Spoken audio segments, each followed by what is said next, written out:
Thank you for attending today's webinar discussion on modelling closed-loop piping systems in FluidFlow. This session will last up to around 30 minutes and you can raise any questions during today's session using the GoToWebinar control panel available on your screens.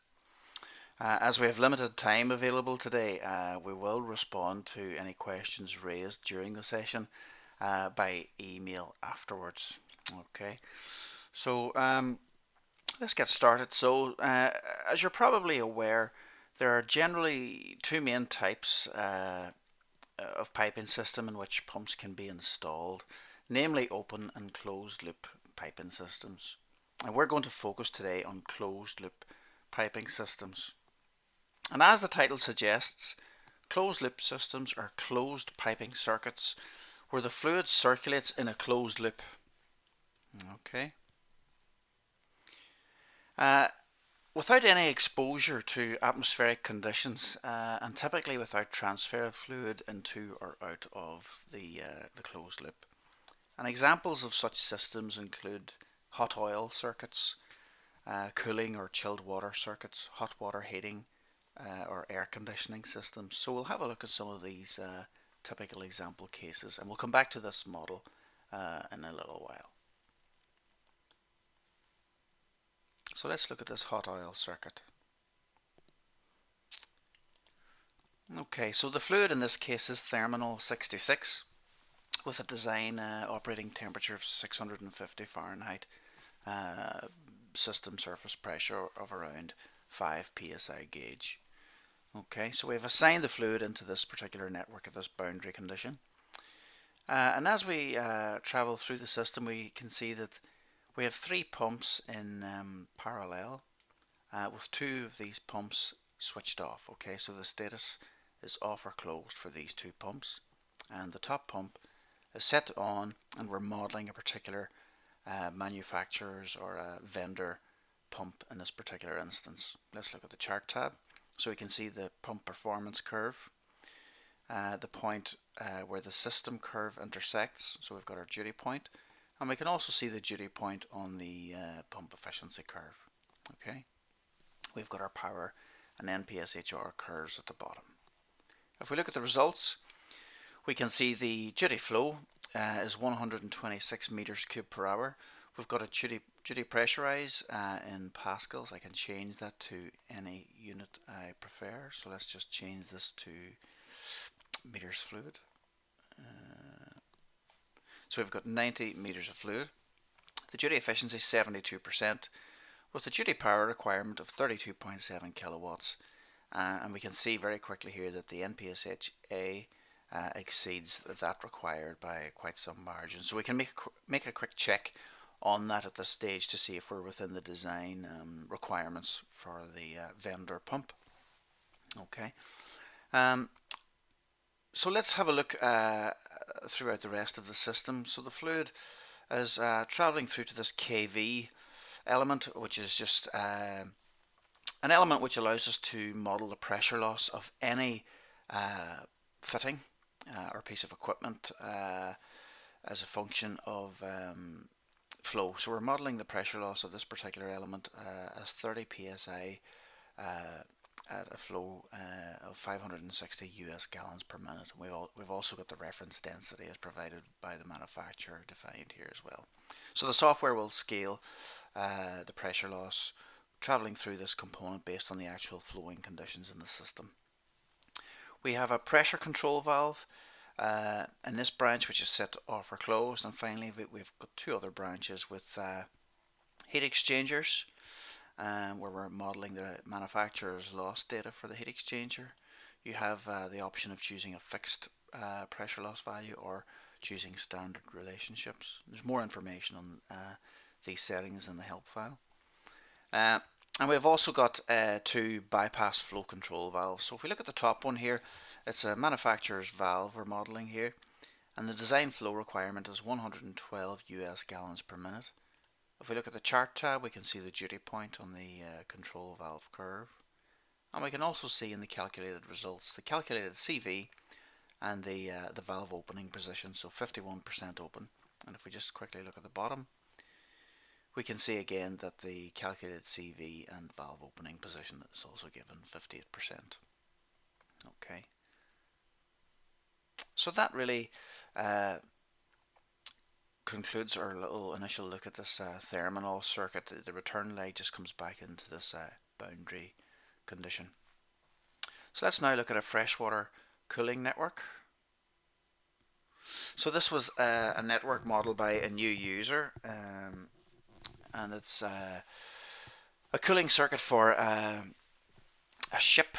So it's fresh water they have in this particular system. You do have the option of modeling seawater if needs be. We'll just cancel that.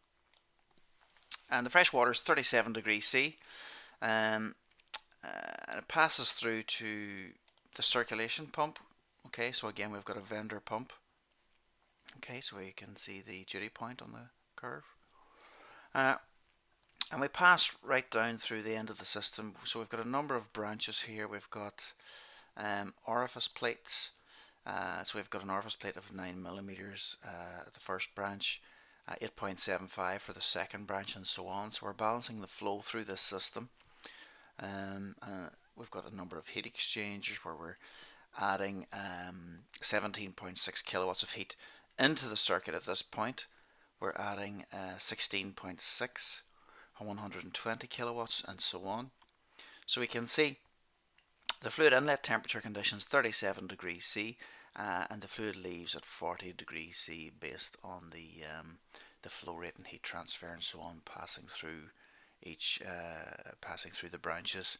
Now the flow in the system was balanced based on a design delta T, and the user automatically sized the orifice plates in this particular system before modeling specific sizes. And you can see if you want to automatically size an orifice plate, you can do so by just setting this value to on. Okay, I'll just turn that off again. So we also have two branches near the beginning of the system here. Again, we have heat exchangers where we're adding 8.8 and 8.8 kilowatts of heat into the system, and then we've got two pumps which are being sized based on a design flow rate. Okay, so 25.74 meters cubed per hour is the design flow rate, and you can also size pumps based on the design pressure rise across the system. Let's look at the return leg of the system. So we've got 1928 kilowatts of heat being added back into the system. So we can see the inlet temperature of the water, and this return leg is 51 degrees C, and then it leaves at the design condition of 37 degrees C once again. Okay. Let's now look at a data center. This is a data center in Germany. So we've got a large data hall with a number of crack units, or computer room air conditioning units. And what we have is we have the fluid assigned to the network at this point. So it's water at 12 degrees C. It passes through a primary pump, where we can set the impeller diameter of the pump and the operating speed, and we can model changes in this condition, in which case the software applies the affinity laws. And then the fluid passes through to a chiller unit, where we're removing 6 degrees C of heat. So when we do that, we're also modeling pressure loss across the unit. When we do that, the software calculates the resultant heat transferred. Okay. So the fluid then passes through to the main supply ring main. So it passes right around through serving the various items of equipment in the data hall and in adjacent offices, etc. Okay. And then we get to the bottom here. We have a number of other chillers, primary pumps and secondary pumps and so on. And then we have our return leg in red shown coming back to the fluid source. Okay. So let's now look at this balanced flow distribution system. So again, we have our fluid assigned to the system at 3 bar absolute, 43 degrees C. It passes through to a centrifugal pump sized at 340 meters cubed per hour. And then it continues right through to two heat exchangers. Okay, so we've got a charge air cooler and another charge air cooler, and we're adding 7 degrees C of heat into the system, 1087 kilowatts of heat transferred. The fluid passes through to a three-port valve, and then down to another heat exchanger, a lube oil cooler, and then it returns through to this bank of heat exchangers before returning to the fluid source. You can see in this particular system as well, we have a number of warning messages. We've got some pipe elements highlighted in red, and we've got some control valves highlighted in red. So what we wanted to show you was that the pipes are highlighted in red because we've got a low velocity warning message. Now, as a designer, we can choose to ignore these warnings if we're happy enough with the calculated results. Okay, so let's just look at this low velocity.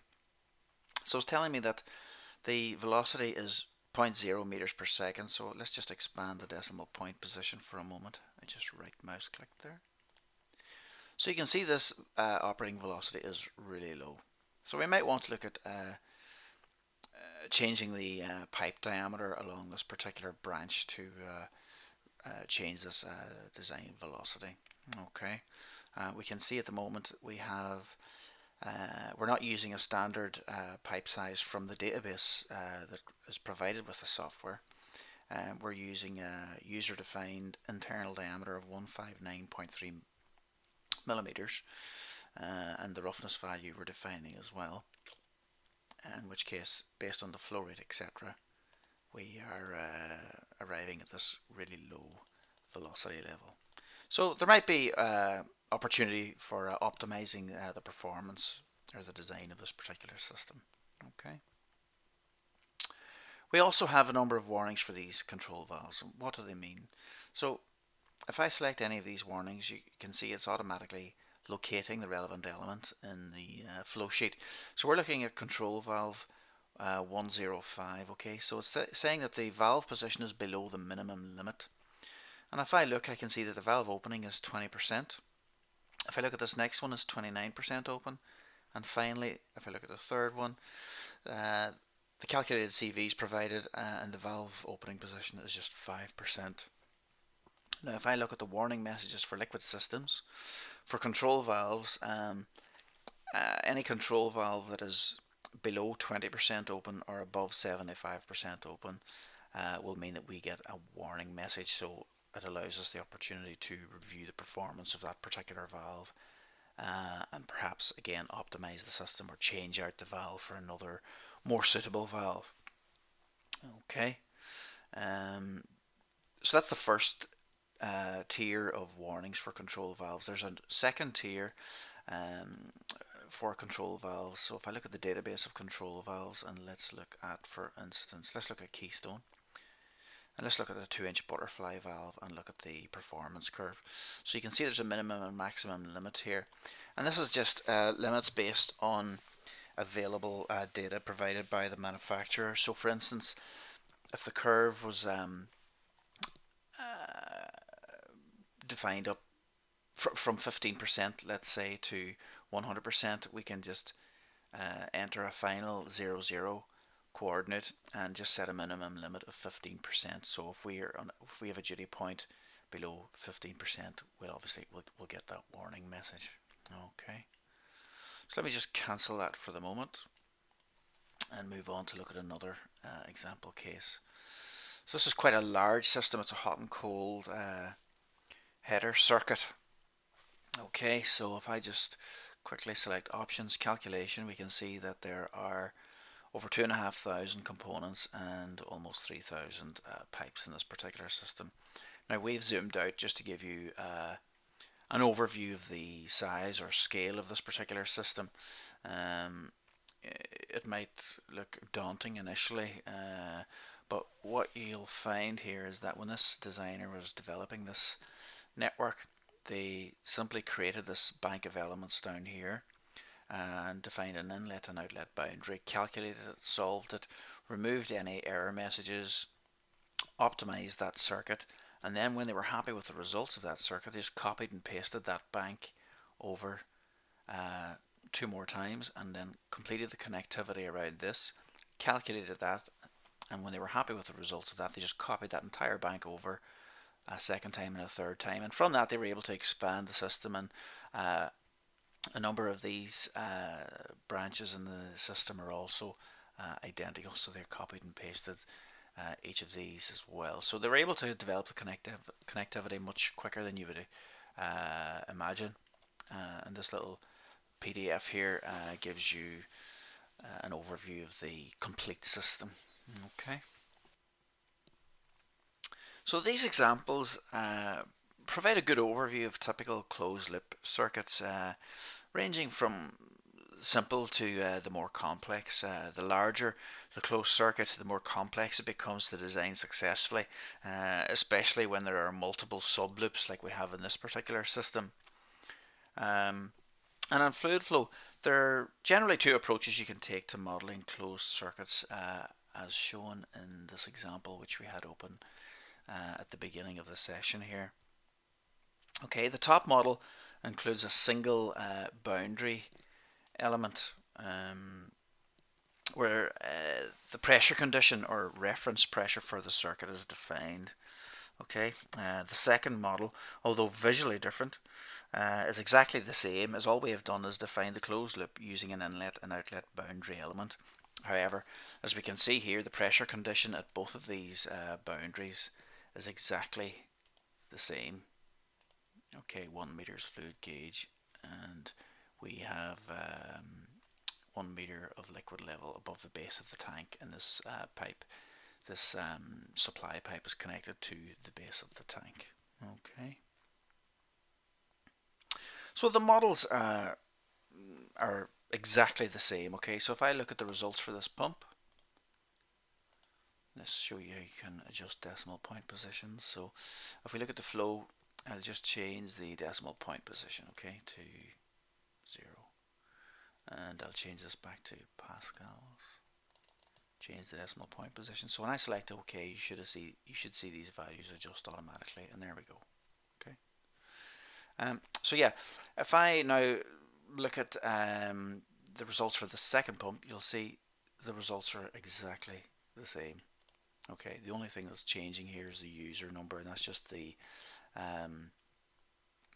element number, like you see for this heat exchanger, node 17, user number node 17. It's just the reference number.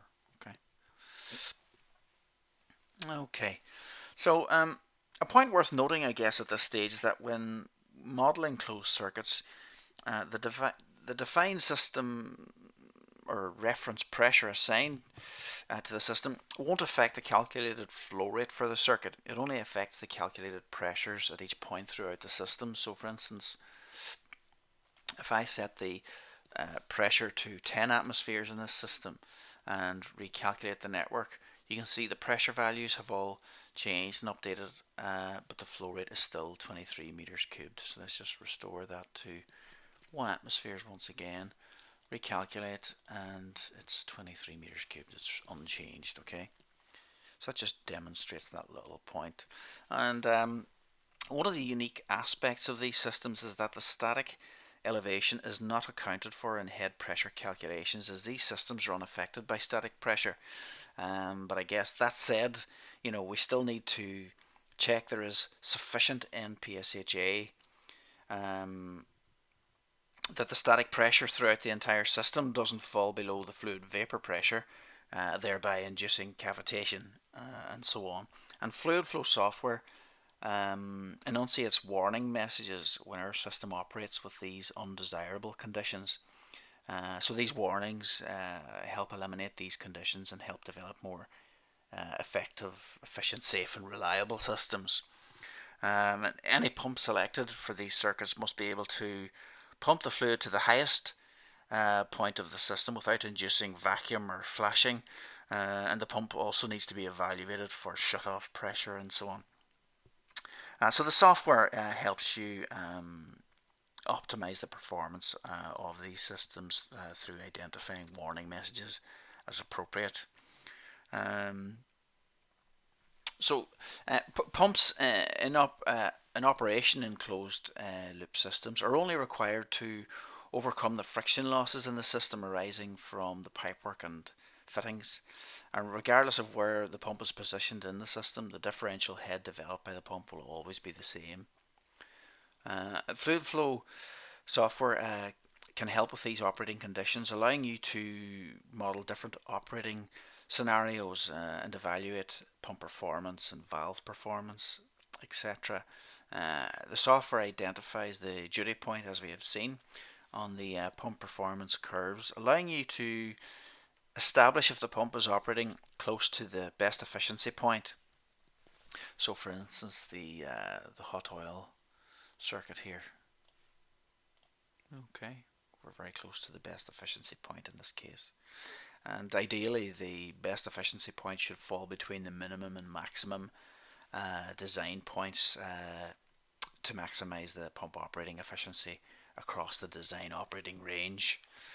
A recent blog posted on our website discusses other energy saving opportunities for closed loop systems, such as variable speed pumps and control valves.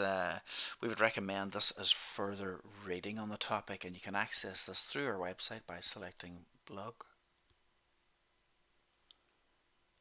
and closed loop system. Okay.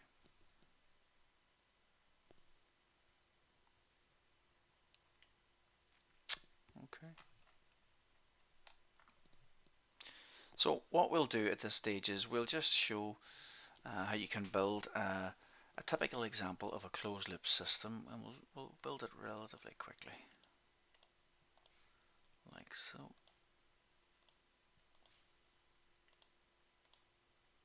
And we'll add a number of branches into the system.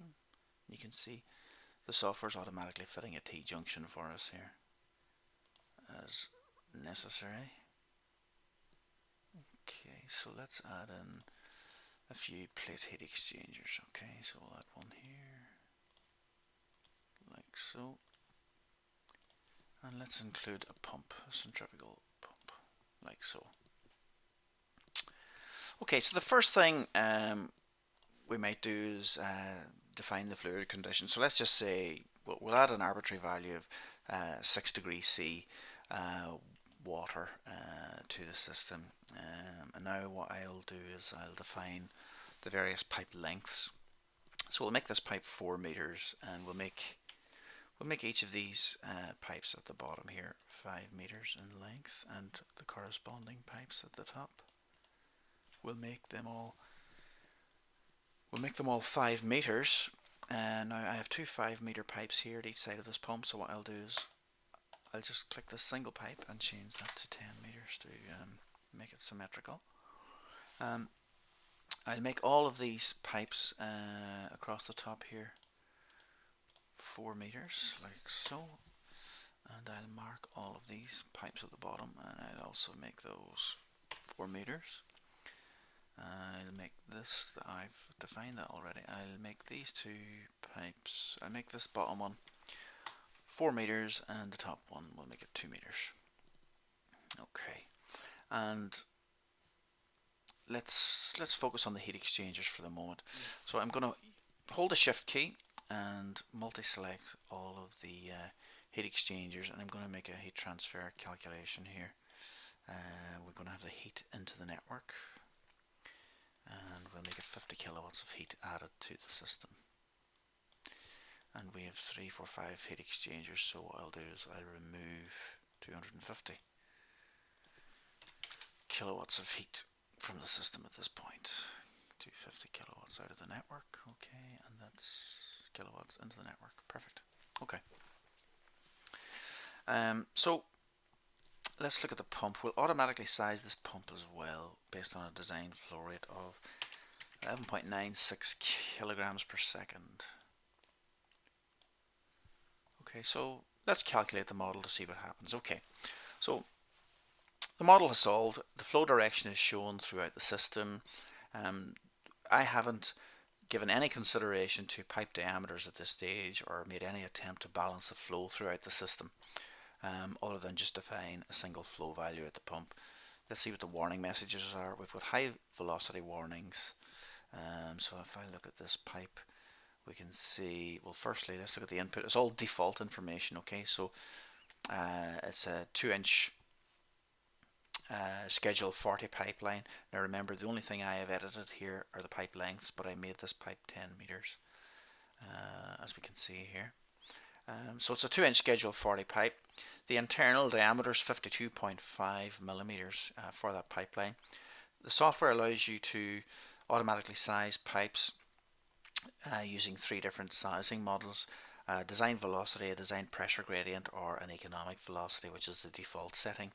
So the economic velocity takes into account installation cost, operating frequency per annum, maintenance cost, energy cost, and so on, to arrive at this economic velocity of 1.2. And based on this value and the flowing conditions, the software arrives at an exact economic internal diameter. So it's a suggestion that you might want to consider a pipe with an internal diameter of around 112 millimeters, and at the moment we have 52 millimeters. So you can see that you might want to consider resizing this particular pipe in this case. Okay, the velocity is actually 5.5 meters per second in this line. You can see the inlet and outlet condition. That just represents the inlet and outlet of the pipeline. Obviously, if this were a gas or a two-phase system, you would see more noticeable differences between the inlet and outlet conditions across the pipeline. But what we will do is we'll look at the first branch. We can see that in kilograms per second, let's just change that flow rate, 2 kilograms per second, 2 decimal point positions. We've got 5.63 kilograms per second. We've got 3 kilograms per second in the next line, 1.6 and so on, 0.9 and 0.77. So it's quite unbalanced here at the excuse me, at the moment. And what I'll do now is I'll insert a number of orifice plates into the system to balance out the flow rate. Balance out the flow in each branch. And what I'll do is I'll hold the shift key and select all orifice plates, and I'll rotate the nodes like so you can see it a little more clearly. We'll automatically size these orifice plates based on a design flow rate of 2.39 kilograms per second. And just to show, we can also change the pump and automatically size it based on a design pressure rise across the system. Let's try 90 meters of fluid. Calculate the system. Still got high pipe velocity warnings. But let's look at our orifice plates.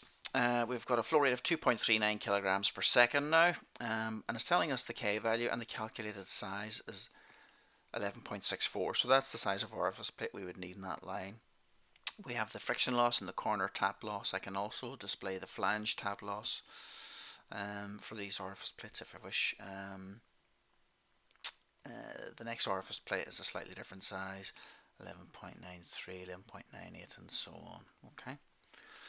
If we look at the heat exchangers, we can see the inlet temperature is 6 degrees C and the outlet temperature is 11 degrees C. Okay, and we've got 50 kilowatts of heat transferred across the heat exchanger.